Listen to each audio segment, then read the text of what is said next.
What's up, guys? I appreciate you again for joining me today. But before we continue, I need y'all to hit that like button down below so I can take this shot of whiskey. So go ahead and hit that like button. Appreciate you. Cheers to you.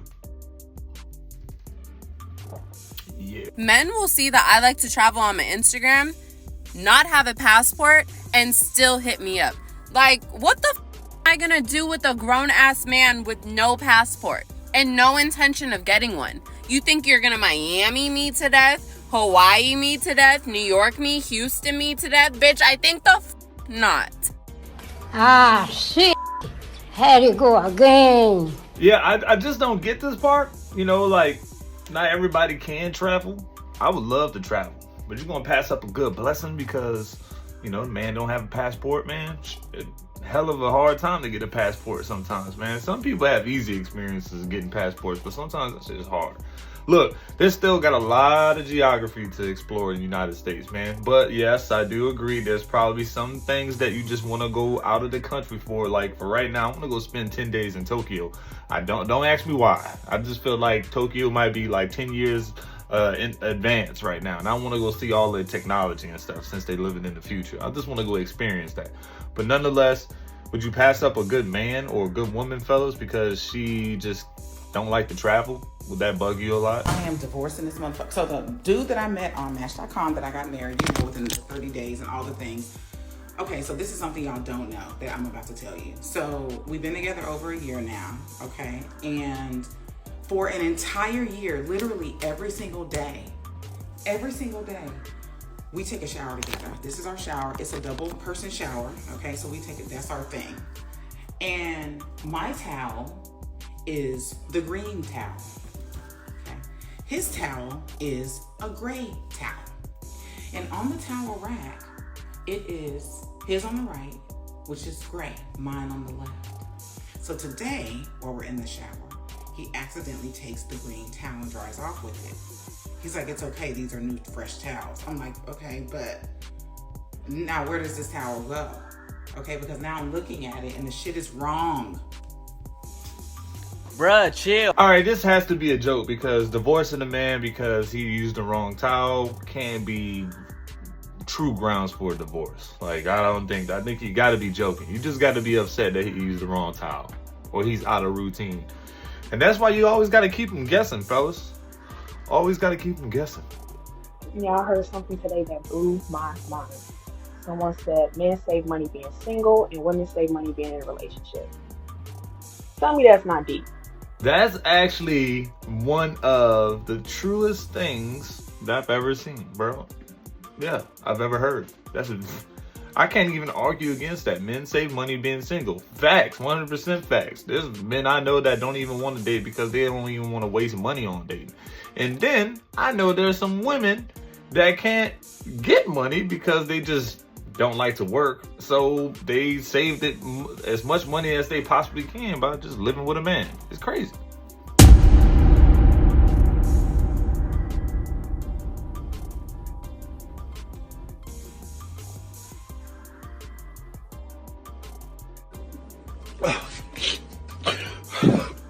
Say, bro, I know there's taking one for the team, but it looks like you took the whole team. she as big as the whole team, bro. She taking up all the spots, dog. But I get it, bro. You got to get that PlayStation 5 somehow. You got to get that down deposit somehow, man. In this tax season too, man, I know you was going in, boy. What? The key, stupid. I'm not gonna hold y'all. The only women I'm jealous of is the women who be finding the trickiest trick of them all. That was easy. Like, where are y'all finding these men from? Am I at the wrong places, in the wrong city, state, whatever? Like, where's y'all finding these men at? Am I posting the wrong shit? Because, baby, I'm tired. Like, and I know some of y'all probably on here follow Yo Fancy, and I just love her content. Like, everything about her lifestyle, everything just gives, like, that girl. And I got the trickiest trick in America. Like, sis, tell me, do he got a brother, a little cousin, friend, something, like, or the women Maybe I gotta get me a little short wig that's nappy too, cause I just watched the girl TikTok and she's dating a Caucasian man and everything is good, like luxury, but every time I see this young lady, beautiful young lady, her wig is horrible. Like, girl, and here I go trying to go 30-inch bust down, and it ain't doing nothing. It ain't helping with nothing. Like, y'all, I don't know. Like, my time gotta be coming, cause I can't keep dealing with John and them. I can't. Like, God, let me just say this, God, I know I've been praying for a good-looking, faithful young man, but please make sure he had them racks too. I'm only asking for a little bit. I ain't asking for much. Oh Lord, again, again. Nothing new, nothing changed, same old shit. You ain't found you a good trick because you ain't doing enough to find a good trick, bro. It's all about the bait, I guess, you know? If I'm thinking, like, if you really trying to find a man that has money, that can spend money on you, you gotta have good bait. You just probably not good bait at all, bro. You get what I'm saying? You just probably not putting it out there to find you one. That's all I'm saying. What you doing to get these tricks? Are you gonna go above and beyond these other feezies or what? Yes, I said feezies. I'm bringing that word back. You're gonna do a little bit more than what these normal feezies are doing. You're gonna have to be a little bit better than that. All right, you're gonna have to go next level feezy. Check your blocked call list.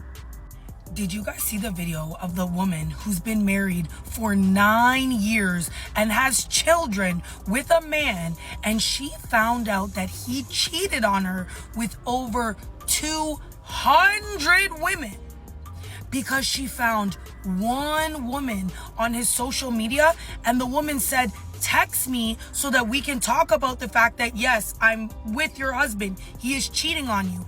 And when she went to text the woman, the text messages wouldn't go through, to which she realized this woman's number was already blocked in her phone. Hey, yo, what the fuck? She has never spoken to her before. So she went into her blocked calls, and that's where she found the over 200 phone numbers of all the women he has cheated on, Bruh. which he blocked in her phone so that if they find out about her, they can never call her and tell her about it. So now she's warning everyone in relationships to, Man, this is next level diabolical type stuff, man. And there you go, guys, bro. If you really want to see if your girl is cheating on you, just go ahead and go check her block list. Let's see if you go ahead and just recognize any of these numbers, bro. You get what I'm saying? Old numbers, old boyfriend numbers. And she got a block list, and they don't look like spam lists. I mean, different area codes that they all file, you know, they all from the same area code, maybe a few different ones. Bro, you got something to be worried about, my guy, especially if the block list more than 10. I'm just saying, like, let's be honest. Who all has a block list more than 5, 10 numbers? You get what I'm saying? If it goes beyond 10, 15, 20 numbers, you're either doing something that you ain't supposed to be doing, or you're a very toxic person, and you have to block these numbers because it's just making your life a living hell. I feel like having a boyfriend that is not a hating ass bitch is literally the ultimate cheat code. Like, the women that have supportive boyfriends that are like girls that are like, go have fun with your friends, I'd love to see you go have fun, have a good time, they just respect who their person is, like, those girls are winning. Like, they're living their life, they're having fun, they're not too stressed out to work, to eat, to sleep, they're not always chasing somebody around because they don't know where they are, who they're with, what they're doing. They're not worried that they will outperform their boyfriend and he'll start hating and be mad at them. Those men that are secure within themselves, that will like gas you up, if you got one of them, put him in a chokehold and do not let him go. Because you're a winning ass bitch. You know what? You're absolutely right. You don't have to do much to make a man happy. You just gotta support sometimes some of the things that he wants to do. That's literally it. And those girls that have figured that out are absolutely winning. They're well beyond. They're taken care of. They're comfortable. They're chilling. They're happy. All right. They got good skin. Why they got good skin? Because they ain't stressing. They drinking water. They probably drinking Fiji water because look, the old man getting the best water they can get. Type of stuff. But yeah, once you start sitting there and picking on what a guy has decided on, what he's trying to do, you really just throwing wedges. You're taking a little chop at your relationship. If your relationship is a tree and you want to start chopping it down, that's how you start. All right, you just start picking on the things that he wants to do for fun, or he has already decided that he wants to do. Don't go ahead and say, no, you shouldn't be doing that. You don't need to do that. Oh, you did that last week. Don't do that, because it's gonna chop down, right, guys? Your relationship. Yeah, every guy wants to feel empowered and be his own self, but yet in the relationship. It's totally fine. And my days of being on two men's been over. I'll never forget one time me and my homegirl, we had went out with these two that she knew one of them. I didn't know the other one. So I was basically going in there in the situation blind. So we link up with, and when we go out to eat, we like at the restaurant, and all of a sudden, like, I hear this beeping noise, and like my friends start hearing it too. So we like, what the fuck is that? And so he like lifts his pants leg up and he's like, oh, like it's nothing, like I just gotta go back. So we like looking, girl, this nigga got a whole ankle monitor on. Daddy, chill. So we like go back where? And he was like, oh, like it's complicated, like let's just get in the car. So at that point, I'm just like, yeah, let's go. Because first off, where did you meet at? Because ankle monitor, huh? So we get in the car, and as soon as this nigga gets in the car, he leans his seat all the way back. Like, you might as well have just took the back seat out, because the nigga was damn near on the floor, and puts a damn ski mask on. So I'm like trying not to laugh, because I'm like, bro, what the? Come on now, dog. Come on, man. Hold on, wait. It really almost sound like y'all about to go do some crime. It almost sound like y'all about to go do some dirty work, all right? You actually in the car and he running from the ops right now. You just basically a spectator, or he just need you to say as a witness to say he was with you. At this point, that's what that sounds like. So my friend is driving, which is already a red flag number one. Like, why are we driving? But whole time, I'm glad that she did drive, because I would not have felt comfortable in these. So at this point, he's in the car with his ski mask on, and my friend is driving, and he like leans up a little bit. He's like, hey, don't drive down this street. Like, we can't go down this street. Bitch, I must have fell out at this point, because I'm like, I said, sir, are you on the run? And she's like, Lauren, shut up. And so he like didn't even respond. Like, he didn't even say nothing to me. He just was like he just was paranoid. Like, they was just looking left and right. So then we get to wherever we was taking him and his friend off at, and we just sit in the car when we pull up, and he's like not getting out the car. So all of a sudden, like 3 niggas walk to the car, and they get out, and all of a sudden, I swear to God, y'all, these start arguing. Like, but the argument gets to a point where they got them things out. So at this point, I'm like, bitch, drive the off. Like, what the are we doing? At this point, I'm in the front seat. I basically got in the front seat when the nigga got out the car, and I could hear the nigga being like, hey, I ain't gonna lie. If you ain't got my money. Look, I'm be honest with you. I'm glad you came to your senses real quick, because that could have turned out ugly. I'm glad that at the end of the day you went home and you just made it an option to never do this type of stuff again. Damn, bro. I don't understand, dude. Like, that don't even look like a date. Y'all was just chilling. That is not a true two-man. That is not a true two-man at all. Y'all were just chilling, and he was definitely on a run, trying to use that woman's car. Your friend is probably the one that you need to be concerned about, all right? They're actually using her and her vehicle and all that good stuff. Yeah, you should be worried about your friend. My pastor tried to sleep with me. I do have to give you a backstory so you can understand the severity of this situation. This did not happen at my current church. This happened maybe like 4 or 5 years ago. For obvious reasons, I couldn't speak about it then. It's too fresh, and I honestly was going to keep it to myself outside of anybody else that went to the church from finding out, especially his children. His wife is my mother's cousin. What does that make us? Cousins, I guess? Cousin-in-laws? I don't know. But he was family. I don't just mean like a mere relative. Like, this is someone who we went to the beach with, we would go out to eat with. His children were super close to me and my siblings. We were heavily in the church.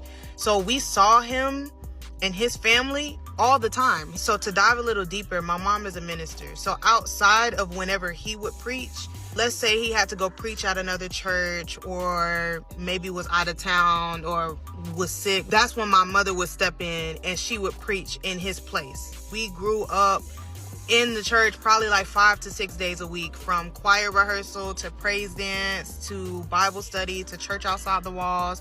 We even did Bible study outside of church, and she like planted a very deep, heavy seed of faith into me and my siblings, her and my father. And I obviously thank God for that, because that is one of the main reasons why I was able to develop a real relationship with Jesus now. Suddenly one day we just up and left the church. This pastor met me when I was like 7, 8 years old. So he's known me since I was a little girl. He baptized me. Him and my father were at one point sort of kind of like best friends. I had to explain that part so you can see how sick he is. If there's anybody watching this video that knows me in real life and grew up with me, obviously you know what pastor that I'm talking about. I don't know how far this video is going to get. I don't know if this video is going to get a lot of views. I don't know. But in the event that it does, I'm not sorry for saying any of this at all. I do apologize to his children, because I know that this is probably the first time that you're hearing about this. I'm not going to say his name, obviously, or put any pictures or anything like that. Let's continue. Now that you have the backstory, again, this was like 4 or 5 years ago.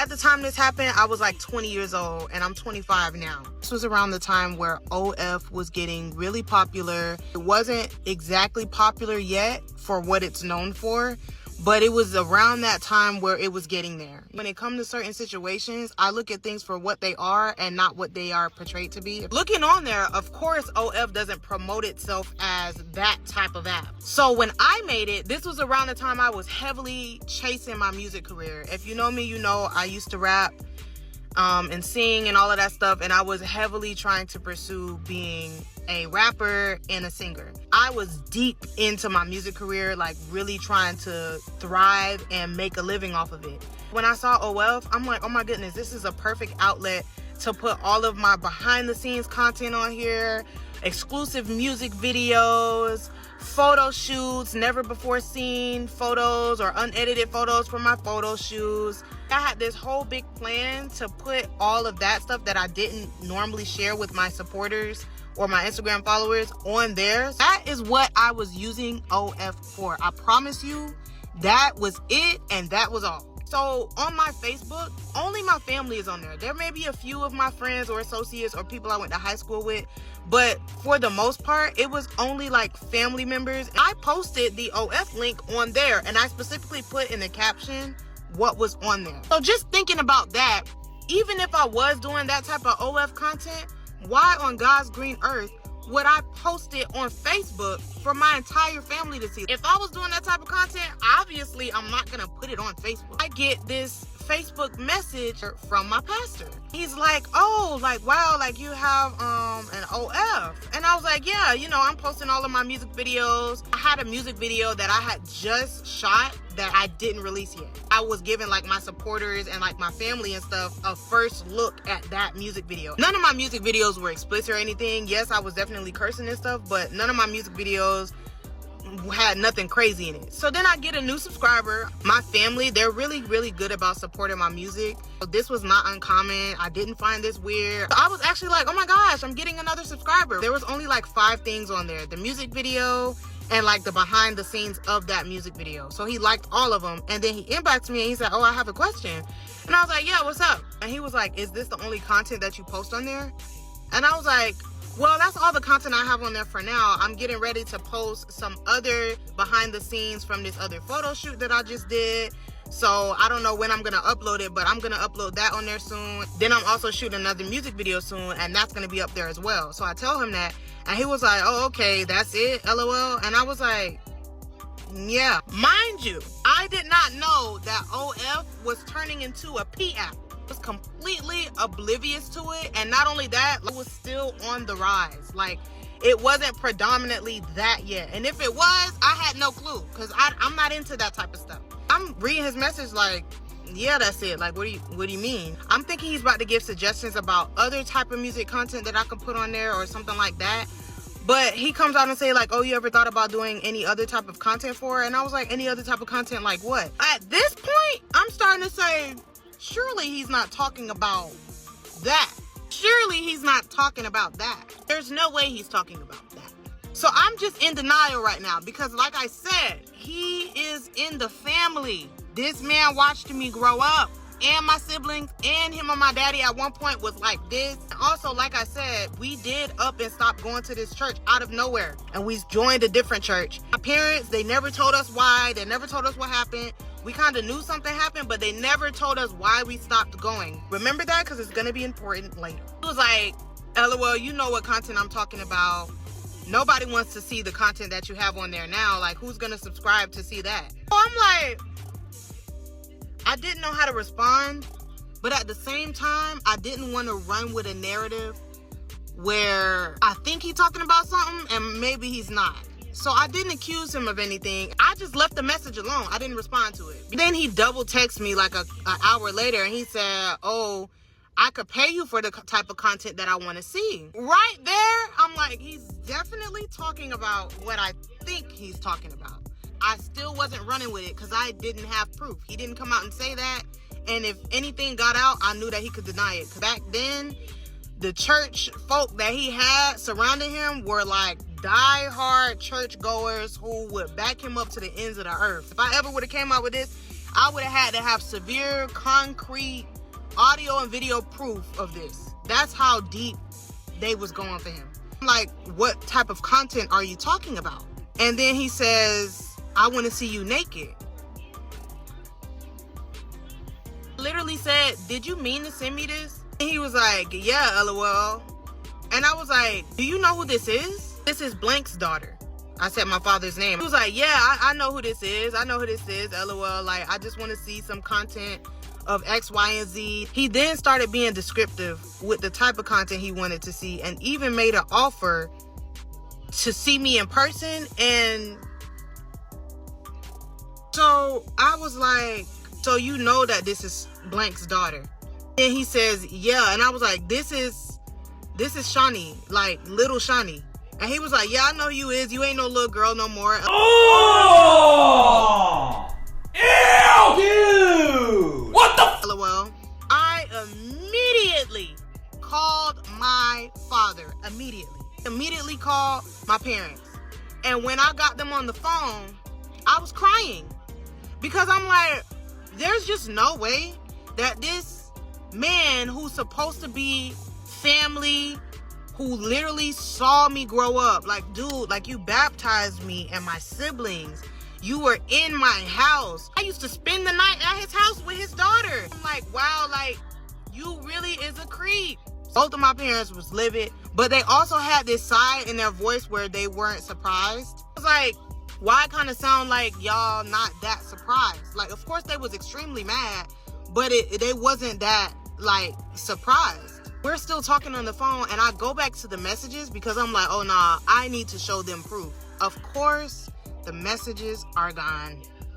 All you see is everything he ever said unsent. I had no proof, but of course, my daddy and my parents, you know, they believed me. Of course, they're not those type of parents. They believed me. That's when I got the explanation on why we really left the church. Something else actually transpired after it came out. The story gets worse. Emotional, damn it. Oh man, that was one hell of a story. I knew that was long, but man, you did a great job telling this story. It's a very interesting story, man. Damn, you just had me at, you really had me at, I'm such and such's daughter. When you said that and the line wasn't clear and the line, that's where you have a line like, yo, like, you know who this is, right? Like, I'm such and such's daughter, you know that, right? And the line was made there, and he still decided to go ahead and just act like he didn't see the line. You get what I'm saying? Like, this is supposed to be the person that was supposed to lead you into a different lifestyle, but yet my boy was trying to lead you into something else, you know? And that's very unfortunate. And I'm not saying that it's unheard of, but it's just weird, very weird. We don't speak a lot about religion, but man, you gotta say, man, that a person like that with influence definitely is trying to use his influence the wrong way. And that's very unfortunate, but I'm glad that you caught wind into it. I'm glad that your parents been pulled you out of that situation, because obviously it's some stuff that goes on. But other people that support him, just obviously they just don't see it. All right. And that's crazy. That's very crazy. But now that you're 25, I hope that everything works out for you. I hope blessings to you in your rap career. You know, I hope you just continue to work at that and continue to stay clean, make good content. And yeah, that's crazy, guys. What do y'all guys think? Leave your thoughts in the comments.